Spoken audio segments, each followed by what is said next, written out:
Hi, I'm Phyllis. I'm Sam. And I'm Deanna. And you're watching Word of Mouth.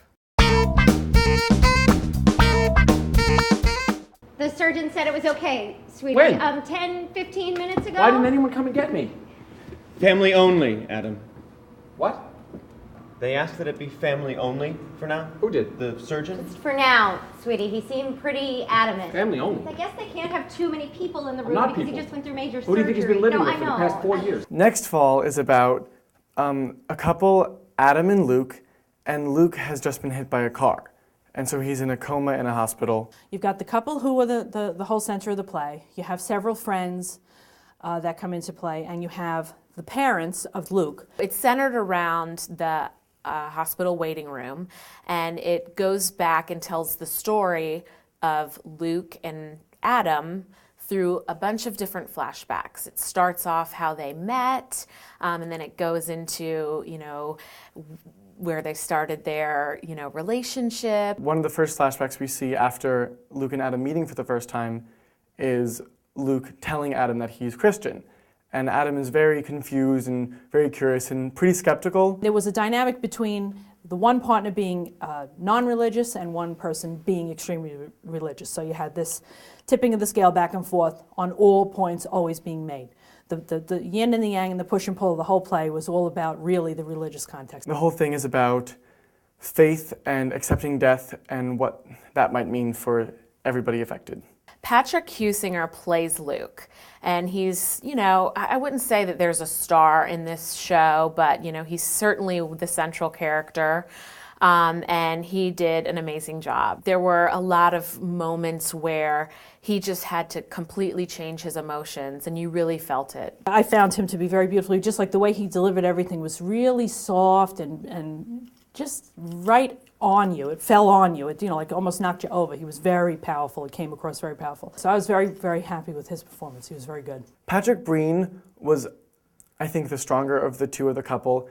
You could really feel his heaviness because he was going through a midlife crisis. He's a lot older than Luke. He's got so much character now in his expression and his face, and he just was so real for me to watch, and it was very enjoyable. I thought he had amazing comedic timing. I just thought he was so funny, but it was also a very serious role. So I just thought he did a really, really good job.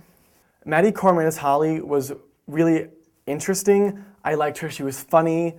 When she had to be, she was serious. When she had to be, she was compassionate. When she had to be. Sean Dugan played Brandon, who was another friend in the circle of the couple, but he really delivered a good performance. I enjoyed him.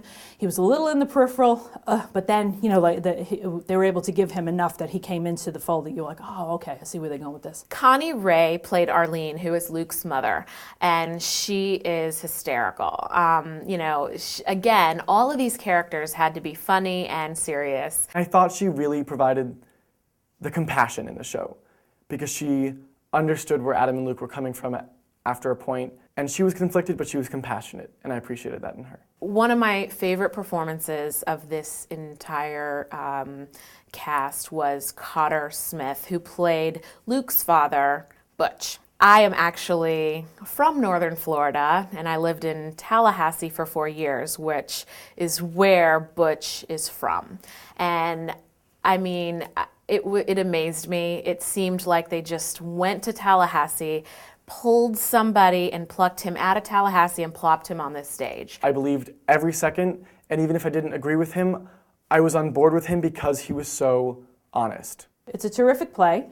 It's new, and it's a pleasure to see new things. As much as you like to come and see something great being revived, it's nice to know that there's still good work being done and new things coming. I will go on record right now saying I hope this wins a Tony, and I thought it was absolutely probably the best play I've ever seen. I'll say it. I liked the show. I didn't love it. It wasn't slow, but it just didn't go anywhere. I felt like the conflict was so overstated about the religion. It was every single fight they had drove back to that, which makes sense, but it got tiresome. It seems like there's so much stereotypes against Christians, and I think that's kind of I don't think any stereotypes are good. either way you look at it. So I just felt like it was very refreshing to see that it wasn't, a play like that. There was a lot of different points which were quick and undertones and funny and just rolled right along. It was educational in a lot of ways. Like I said, that I found out a lot of things, and I enjoyed it. It was a good night's theater. I don't think I would recommend the show because it's draining, it's heavy, and parts of it just didn't build right. Oh yes, I would recommend this. I have a whole list of people that I would love to see this play. I think it's amazing, and I really would recommend this to everyone. So you're what then? You're A Christian. okay. What, does that freak you out? Does it freak me out? Yeah. Why would it freak me out? No reason. No, wait, what are you? What am I? Besides a vampire. Nothing. I don't know. I didn't really grow up with a religion.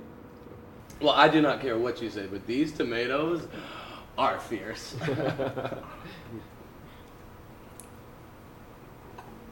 You're gay though, right?